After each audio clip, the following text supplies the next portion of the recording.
My dad leaned back in his chair, folded his arms and laughed. This business isn't for daughters. The words landed hard, echoing across the conference table. Everyone froze. And every eye turned to me.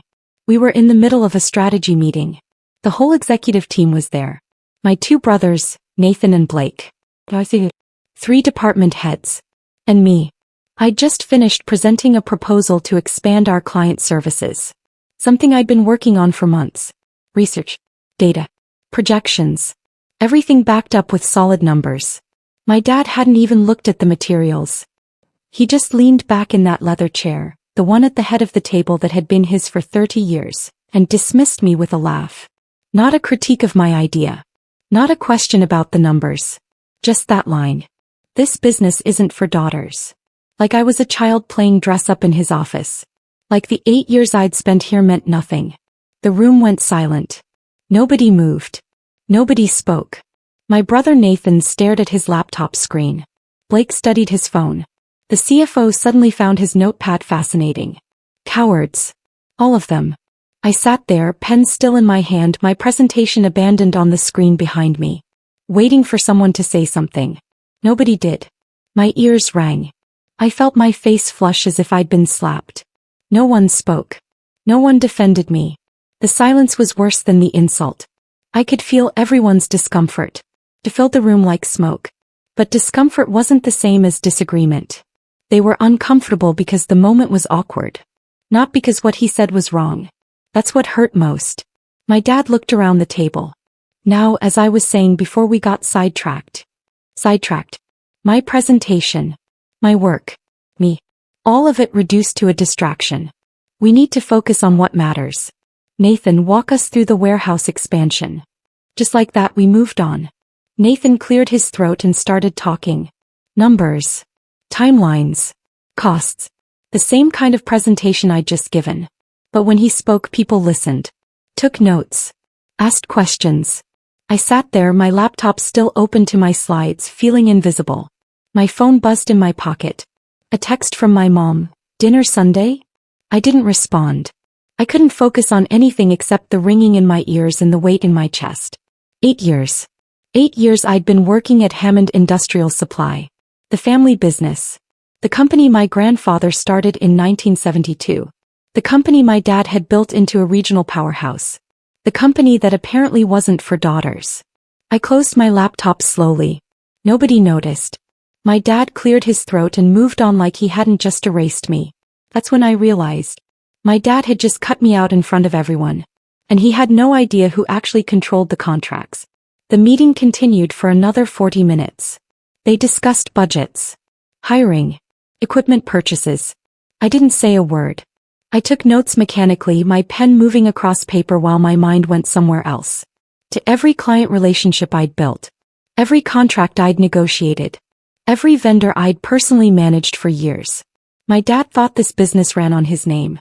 His reputation. His handshake deals from decades ago. He had no idea how much had changed. How many of those old relationships had retired or moved on. How many new relationships I'd built to replace them. How much of the actual operation depended on me. Not the daughter he saw. The employee he didn't. When the meeting finally ended, people filed out quickly. Nobody made eye contact with me. My brother Nathan hesitated at the door. Lauren, don't, I said quietly. He left. I sat alone in the conference room staring at my closed laptop. That's when I made my decision. Not emotionally. Not impulsively. Calmly and clearly. I was done. My name is Lauren. I'm 33 years old. The only daughter. The one who worked quietly while others took bows. Growing up in the Hammond family meant understanding your role early. My brothers were groomed for leadership. Taken to job sites. Introduced to clients. Given responsibilities with fanfare and celebration. I was included. Sort of. But always as an accessory. The daughter. Sister. Never as a future leader. When I graduated college with a degree in business management, my dad offered me a job. You can help out in the office, he said. Answer phones. File things. Learn the business from the ground up. I was 25. I had a degree. Internship experience. Recommendations from professors. But I started answering phones. Because that's what daughters did. My brothers had started in management trainee positions. Fast-tracked. Mentored directly by our dad. I worked reception for 2 years. Then I moved to accounts. Then client services. Then contract management. Each move was a fight. Each promotion came late and with less recognition than my brothers received for doing less. But I kept working. Because I thought eventually it would matter. I thought eventually my dad would see me as more than his daughter. As a professional. As a leader. As someone capable. I was wrong. After 8 years I was still just the daughter. The one who didn't belong. I joined the family business after college. No ceremony. No title. Just work. My first day my dad showed me to a desk in the reception area. You'll answer calls, greet visitors, handle basic filing, he explained. It's important to understand every part of the business. Nathan had started as assistant operations manager. Blake had started as junior sales director. I started as a receptionist. This is temporary, right? I asked. My dad smiled. Everyone pays their dues. But not everyone paid the same dues. Nathan's dues lasted 3 months before he moved up. Blake's lasted 6. Mine lasted 2 years. I answered every call with the same greeting. Hammond Industrial Supply, this is Lauren, how may I help you? Hundreds of times a day. I scheduled meetings. Ordered supplies. Made coffee for client meetings I wasn't invited to attend. I watched my brothers walk past my desk in suits, carrying briefcases, talking importantly. They barely acknowledged me. When I finally asked about moving into a different role, my dad acted surprised. You want to leave reception? But you're so good at it. I want to grow, I said. Give it time. Time meant another 6 months. Finally, I got moved to accounts payable. Processing invoices. Tracking payments. More filing. Still invisible. Still underestimated. But I learned something important during those years. I learned how the business actually worked. Not the flashy parts. The foundation. And that knowledge would matter more than anyone realized. I handled renewals. Vendor calls. Negotiations. I knew which clients needed reassurance and which ones needed pressure. My name wasn't on the sign, but it was in every inbox. By year 3 I'd moved into contract management. It wasn't a promotion anyone celebrated. No announcement. No pay increase. Just more work added to my existing responsibilities. But I didn't complain. Because contract management was where the real power lived. I learned every client account inside and out. When contracts expired. What terms they preferred. Who made decisions. Who needed hand-holding. I built relationships through emails and phone calls. Patient. Professional. Reliable. When clients had problems they called me. Not my brothers. Not my dad. Me. Because I actually answered. I actually solved things. I actually cared about their needs beyond the signature. I negotiated renewals. Structured payment terms. Handled disputes. I became the person who made things work. My dad didn't notice. He was busy with big picture strategy. Golf with old clients. Industry events. My brothers didn't notice. They were busy trying to impress dad. Competing with each other. Taking credit for things they barely understood. Nobody noticed I'd become essential. Until it was too late. My brothers were praised for ideas that never launched. I was ignored for deals that kept the lights on. That was the balance. Nathan once proposed a complete rebrand. New logo. New website. New everything. My dad loved it. Called him innovative. Visionary. The rebrand never happened. Too expensive. Too complicated. But Nathan got a bonus anyway. For strategic thinking. Blake suggested expanding into a new territory. Big presentation. Fancy slides. My dad praised him publicly. This is the kind of forward thinking we need. The expansion never happened. Market research showed it wasn't viable. But Blake got promoted anyway. To senior sales director. Meanwhile, I renegotiated our contract with our largest vendor, saving the company $40,000 a year. My dad's response, good work. No bonus. No promotion. No public acknowledgement. I closed a 3-year deal with a new client worth $200,000 annually. Nice job, Lauren. That was it. I streamlined our renewal process, reducing contract gaps and missed deadlines by 60%. Nobody noticed. Because my work was invisible. It didn't make headlines. It wasn't flashy. It just kept the company running. And apparently that wasn't impressive. Not like suggesting ideas that never happened. Not like being born male. Once I asked about equity. My dad smiled like I was joking. Let's not complicate things. It happened during my 6-year review. I'd prepared. Written talking points. Practiced in my bathroom mirror. I walked into my dad's office with a folder containing my accomplishments. Contracts closed. Revenue generated. Problems solved. Dad, I want to talk about my future here, I said. Of course. Sit down. I sat. Opened my folder. I've been here 6 years. I've grown the contract division significantly. I've built strong relationships with our key clients. I think it's time we discuss equity. He leaned back in his chair. That same chair from the conference room. Equity. Yes. A stake in the company. Nathan and Blake both have equity. They're being groomed for leadership. I could be groomed for leadership too. He smiled. Not meanly. Just dismissively. Lauren, you're doing great work. But equity is complicated. It's about succession. Long-term planning. I'm planning long-term. That's why I'm asking. Let's not complicate things, he said, closing my folder without looking at it. You're valued here. You know that. But equity is different. That's for people who are going to run this place one day. Why can't I run this place one day? He laughed. Not cruelly. Just like the idea was absurd.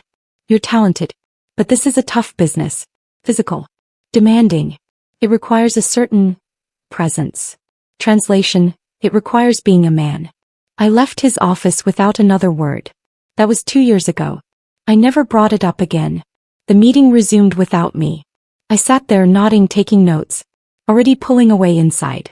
After my dad's not for daughters comment, something broke inside me. Not my spirit. Not my confidence. My loyalty. I sat through the rest of that meeting like a ghost. People talked at me. Around me. Past me. Nobody asked my opinion. Nobody referenced my work. I was decoration. My brother Nathan presented his warehouse expansion plan. It was fine. But nothing groundbreaking. Everyone nodded enthusiastically. Blake talked about hiring new sales reps. Standard stuff. Everyone took notes like he was sharing revolutionary wisdom. The CFO discussed quarterly projections. My dad interrupted constantly with suggestions that were really just orders.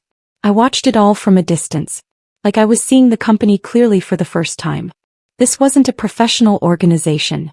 It was a family ego machine. And I didn't belong. Not because I wasn't good enough. But because I'd never be what they wanted me to be. A son. When the meeting finally ended, I gathered my things slowly. My dad stopped me at the door. Lauren, don't take what I said personally. I looked at him. How else should I take it? It's just business. You understand. I understand completely. He patted my shoulder and walked away. That touch felt like goodbye. I didn't argue. Didn't cry. I decided something instead.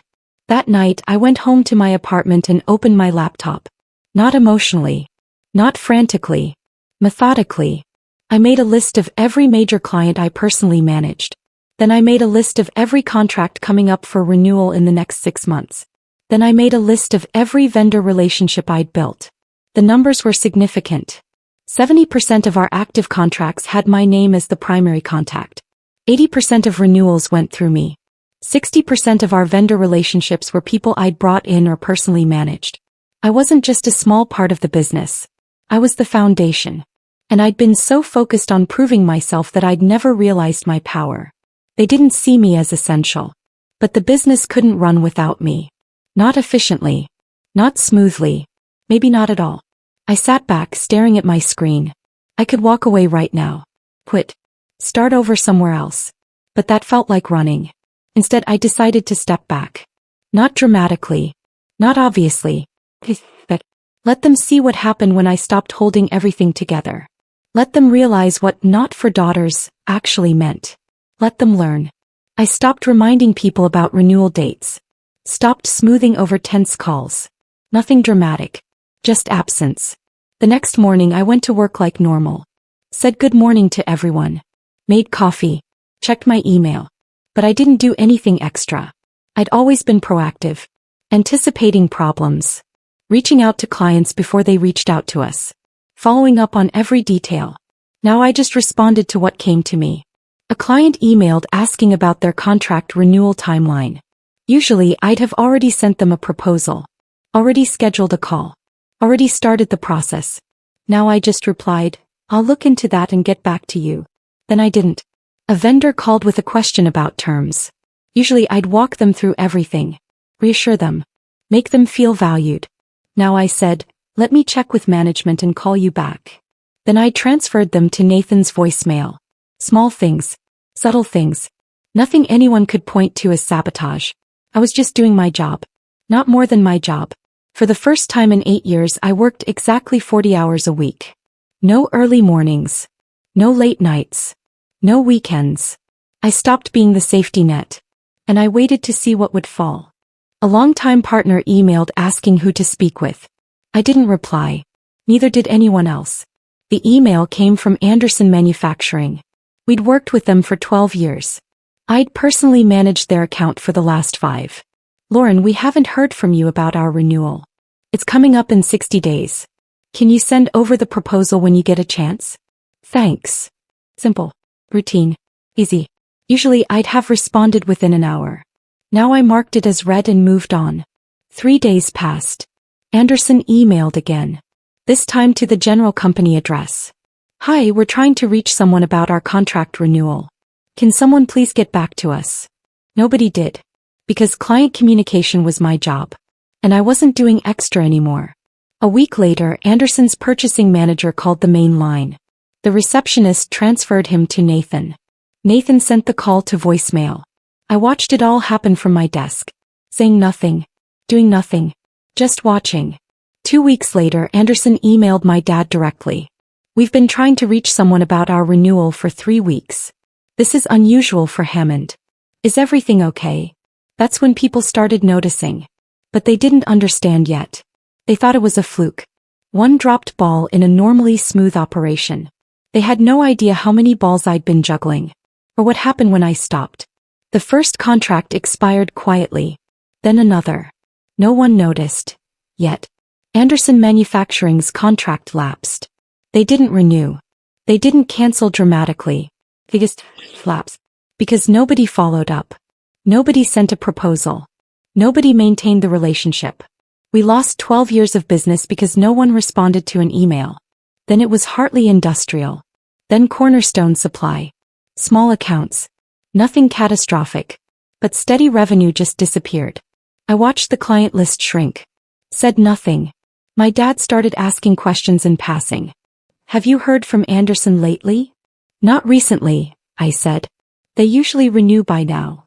Maybe they found someone else." He frowned but didn't push it. He had no idea I'd ignored their emails. Had no idea their contract had been sitting in limbo for weeks. Had no idea that relationship ended because nobody cared enough to maintain it. Nathan noticed too. "We're down 3 contracts this quarter," he said at a team meeting. "That's unusual," my dad replied. "Maybe the market's shifting," Blake suggested. Nobody looked at me. Nobody asked if I knew why. They were too busy theorizing about external factors. Market conditions. Competition. Economic trends. Never considering the most obvious factor. The person who'd been holding it all together had stopped. My dad started snapping at staff. Meetings ran long. Deals stalled. By month 3 the atmosphere had changed completely. My dad was tense. Frustrated. Short-tempered. "Why is everything taking so long?" he'd snap during meetings. "Where's the Morrison proposal? It should have been done weeks ago. Why haven't we closed the Pemberton deal yet?" Nobody had good answers. Because the proposals were late. The deals were stalling. Everything was moving slower. Without me running ahead of problems piled up. My brothers scrambled to cover gaps they didn't know existed. Nathan tried handling client relationships. But he didn't know the accounts like I did. Didn't know which clients needed weekly check-ins and which preferred minimal contact. He called too much. Not enough. At the wrong times. Clients got annoyed. Blake tried managing vendor relationships. But he didn't know the history. The negotiated terms. The personal connections. He came across as pushy. Uninformed. Vendors got frustrated. Meanwhile I kept doing my job. 40 hours a week. No more. No less. When someone asked me a question, I answered. When someone gave me a task, I completed it. But I didn't volunteer. Didn't anticipate. Didn't fix problems before they became visible. I just let things fall. And watched everyone scramble to pick up pieces they didn't know were breaking. He asked me why things felt off. I told him I didn't know. And I meant it. My dad called me into his office 4 months after the conference room incident. "Sit down," he said. I sat. He looked tired. Older somehow. "Something's wrong," he said. "I can't put my finger on it. But things are off. Deals are falling through. Clients seem distant. Everything's harder than it should be." I nodded. "The market's tough right now." "It's not the market. There's something internal." "What do you think it is?" He rubbed his face. "I don't know. That's why I'm asking you. You work with the clients directly. You see things the rest of us don't. What's going on?" I looked at him. Really looked at him. This was my chance. I could tell him the truth. Explain that I'd stepped back. That without my constant intervention, the business was struggling. I could make him understand. But then I remembered that conference room. This business isn't for daughters. Everyone frozen. Nobody defending me. "I honestly don't know," I said. "Maybe we just need to work harder." He sighed. "We're already working hard." "Then I don't know what to tell you." He dismissed me with a wave. I left his office. And went back to doing exactly what I was hired to do. Nothing more. I took a consulting role elsewhere. Same work. More respect. My calendar filled fast. The opportunity came through a former colleague. She'd left Hammond 3 years earlier to start her own consulting firm. Business strategy. Contract negotiations. Client relationship management. She called me out of nowhere. "Lauren, I need someone with your expertise. Interested in doing some contract work? Part-time. You could keep your day job. What's the pay?" She named a number. It was more per hour than I made at Hammond. "I'm interested." "Great. Can you start next week?" I started taking consulting clients in the evenings and on weekends. The work was identical to what I did at Hammond. Except here people valued it. They listened when I spoke. Implemented my suggestions. Paid me well. They treated me like a professional. Not like someone's daughter who was playing office. Within 2 months I had 5 regular clients.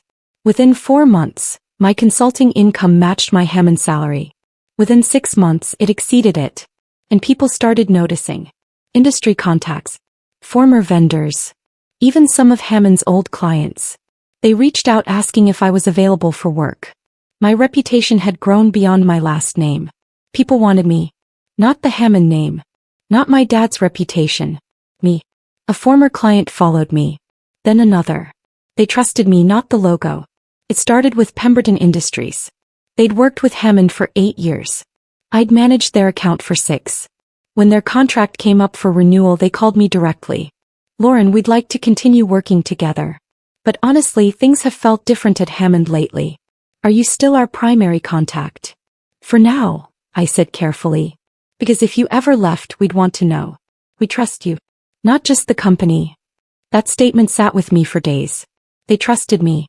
A week later, Pemberton called again. "We heard you're doing consulting work." "I am. Would you be interested in managing our contracts independently? We'd hire you directly." I thought about it for exactly 3 seconds. Yes.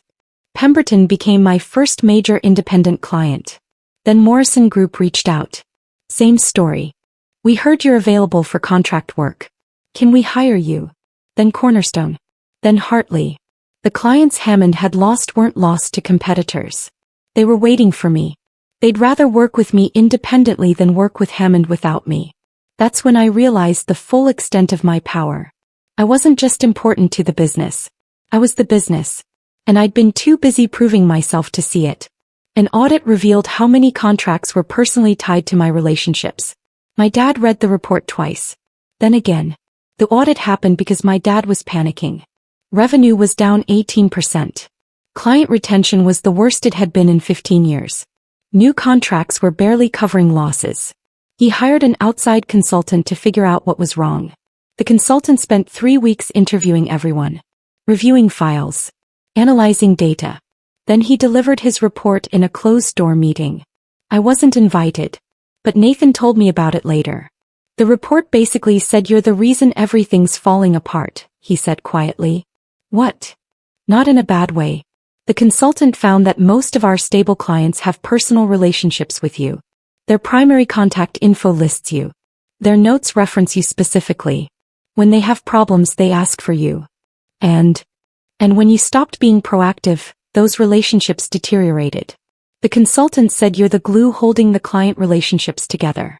Without you actively managing them, they fall apart. What did Dad say? Nathan looked uncomfortable.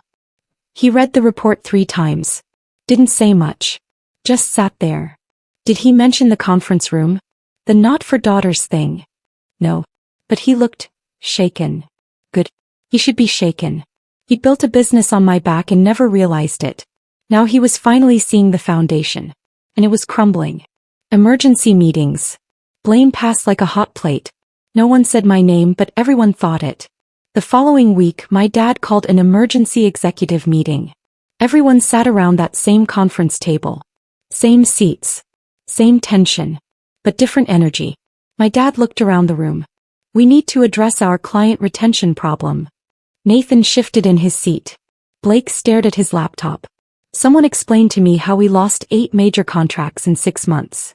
Silence. Nathan.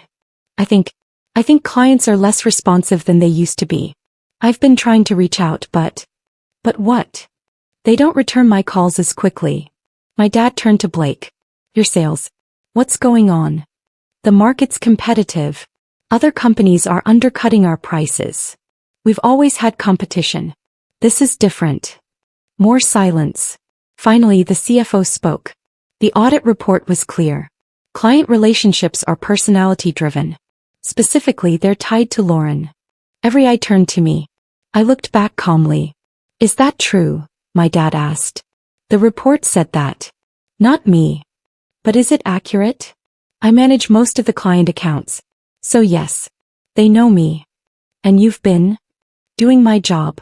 Just your job. Exactly my job. The implication hung in the air. My dad's jaw tightened. He couldn't say it out loud. Couldn't admit that the business ran on my unpaid overtime. My extra effort. My personal relationships.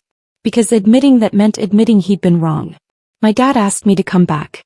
Not apologized. Asked. 2 days after the emergency meeting, my dad knocked on my office door. Lauren. Got a minute? Sure. He sat down across from my desk. Awkward. I've been thinking about the audit results. I waited. You've been doing excellent work here. Critical work. Thank you.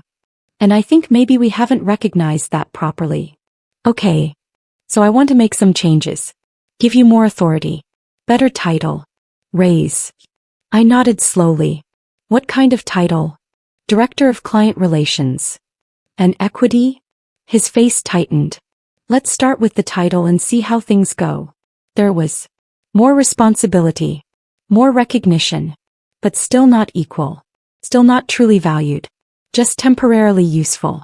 I appreciate the offer, I said. Good. So you'll... But I need to think about it. He frowned.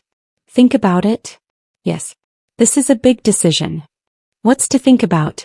It's a promotion. Is it? Or is it just more work for the same lack of respect? His face reddened. That's not fair. Neither was the conference room. Silence. I'll let you know my decision, I said. He left my office angry. But I felt clear. For the first time in 8 years I had leverage. And I wasn't giving it away. They didn't want me as a daughter. They wanted me as a fix. I spent the weekend thinking. My consulting business was thriving.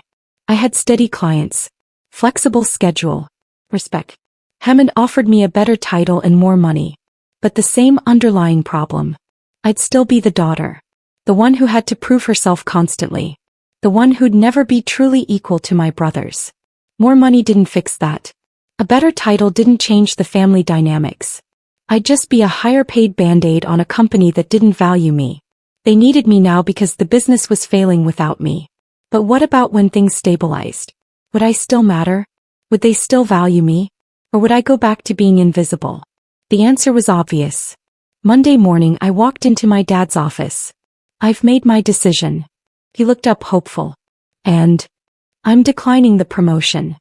His face fell. What? Why? Because it doesn't fix the real problem. Which is? You don't respect me. You tolerate me when you need me. But you don't actually see me as equal to my brothers. That's not true. You told me this business wasn't for daughters. I didn't mean. You meant exactly that. And a title change doesn't fix what you believe. He stood up. So you're just going to leave? Walk away from the family business. I'm walking away from a place that doesn't value me. We value you. No. You need me. That's different. I turned to leave. Lauren, don't do this. I stopped at the door.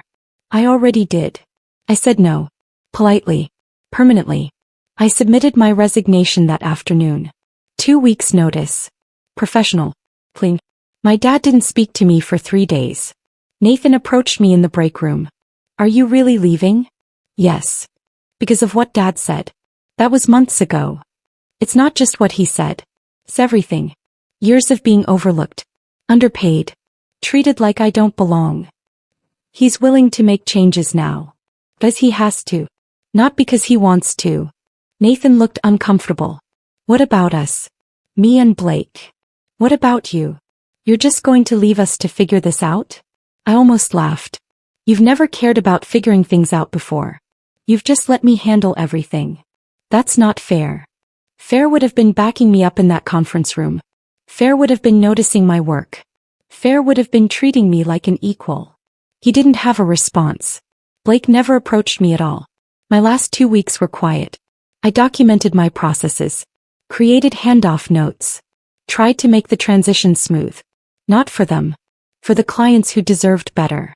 On my last day I cleaned out my desk. 8 years of work packed into 2 boxes. My dad didn't say goodbye. My brothers nodded awkwardly as I walked out. No farewell party. No thank you speech. No acknowledgement. Just like it had always been. Except now I was free. The company downsized. Then sold. Decades of pride reduced to paperwork. I heard about it through industry connections. 6 months after I left, Hammond Industrial Supply laid off 20% of their staff. Nathan called me. We're in trouble. I heard. Clients keep leaving. The ones that stayed are reducing their contracts. We can't stop the bleeding. That's unfortunate. Lauren, we need help. Hire a consultant. We can't afford one. Can you? No. Just some advice. As family. I gave you 8 years of advice. You didn't listen. He hung up. A year after I left, the company went up for sale. My dad tried to frame it as strategic. Retirement planning. New opportunities. But everyone in the industry knew the truth. Hammond was failing. The sale went through quietly. A larger regional competitor bought them out. Kept the name for 6 months, then rebranded entirely. 30 years of my dad's work. Gone. My grandfather's legacy. Erased. Not because of market forces or bad luck. Because they'd built everything on a foundation they'd refused to acknowledge. And when that foundation walked away, the whole thing collapsed. I launched my own firm. My name on the door. My rules inside. I called it Hayes Consulting. My middle name. My identity separate from Hammond. I rented a small office. Hired an assistant. Built a website. Started with the clients who'd followed me. Grew from there. Within a year I had 15 regular clients. Within 2 years I hired 3 employees. Within 3 years I had an office with 12 people and revenue exceeding what I'd generated at Hammond. I built something that was completely mine. No family politics. No proving myself to people who'd never see me clearly. No working twice as hard for half the recognition. Just merit. Just results. Just respect. I hired based on talent, not gender. Promoted based on performance, not family name. Paid fairly and publicly acknowledged good work. I built the company I'd wanted Hammond to be. And it thrived. Former Hammond employees started reaching out, asking about opportunities. I heard you're hiring. Is it true you pay better than industry standard? What's it like working somewhere that actually values people? I hired carefully. People who worked hard. Who communicated well. Who respected others. My team was diverse. Talented. Loyal. Everything Hammond could have been. If only they'd valued people over pride. I learned this. If someone tells you you don't belong, believe them. And build something they can't touch. Walking away wasn't weakness. It was freedom. 5 years after leaving Hammond, I'm living a completely different life. I wake up and go to an office where my name is on the door. Where people respect my decisions. Where my gender doesn't determine my worth. I lead a team of talented professionals who value collaboration over competition. Who support each other instead of tearing each other down. We're profitable. Growing. Building relationships that last because they're built on respect, not obligation. My former clients tell other companies about us. We get referrals constantly. The business grows organically because people want to work with us. Not because of a legacy name. Because of quality work. I saw my dad once about 2 years after I left. At an industry conference. He looked smaller somehow. Older. Tired. He approached me cautiously. "Lauren. Good to see you." "You too." Awkward silence. "I heard your business is doing well," he said. "It is." "That's good. Really good." More silence. "I should have." He started then stopped. I waited. "I should have listened to you," he finally said. "Should have seen what you were building. Should have valued it." "Yes," I agreed. "You should have. Would you ever consider?" "No," I said gently but firmly. "That door is closed." He nodded. Looked like he wanted to say more. But what was there to say? Sorry didn't rebuild 8 years of dismissal. Regret didn't erase, this business isn't for daughters. He walked away. I watched him go without sadness. Without anger. Just acceptance. Some people never learn until it's too late. Some companies fail because they refuse to evolve. Some families break because they value tradition over people. That wasn't my failure. It was theirs. I built something better. Something that valued talent over gender. Merit over birthright. Respect over hierarchy. I proved that daughters could run businesses. Could lead teams. Could succeed without family approval. I learned that walking away from people who diminish you isn't giving up. It's choosing yourself.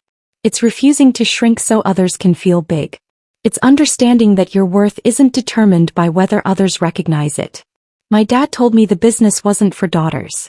He was right. That business wasn't for me. Because I deserved better. I deserved a place where my work mattered. Where my voice was heard. Where my presence was valued. So I built one. And it turns out when you stop trying to fit into spaces that don't want you, you can create spaces where you thrive. That's what I learned. That's what changed everything. Not the clients who followed me. Not the money I made. Not the success I achieved. But the moment I stopped waiting for permission to be valued. The moment I gave that permission to myself. That's when everything began. My name is Lauren. I'm 38 now. I run a successful consulting firm that competes with companies 10 times our size. I have a team that respects me. Clients who value me. A life I built on my own terms. And I did it all after being told I didn't belong. Because sometimes the best revenge isn't proving people wrong. It's proving yourself right. And building something so successful that their opinion stops mattering. That's freedom. That's power. That's what happens when daughters refuse to stay quiet. We don't just succeed. We transform entire industries. One contract at a time.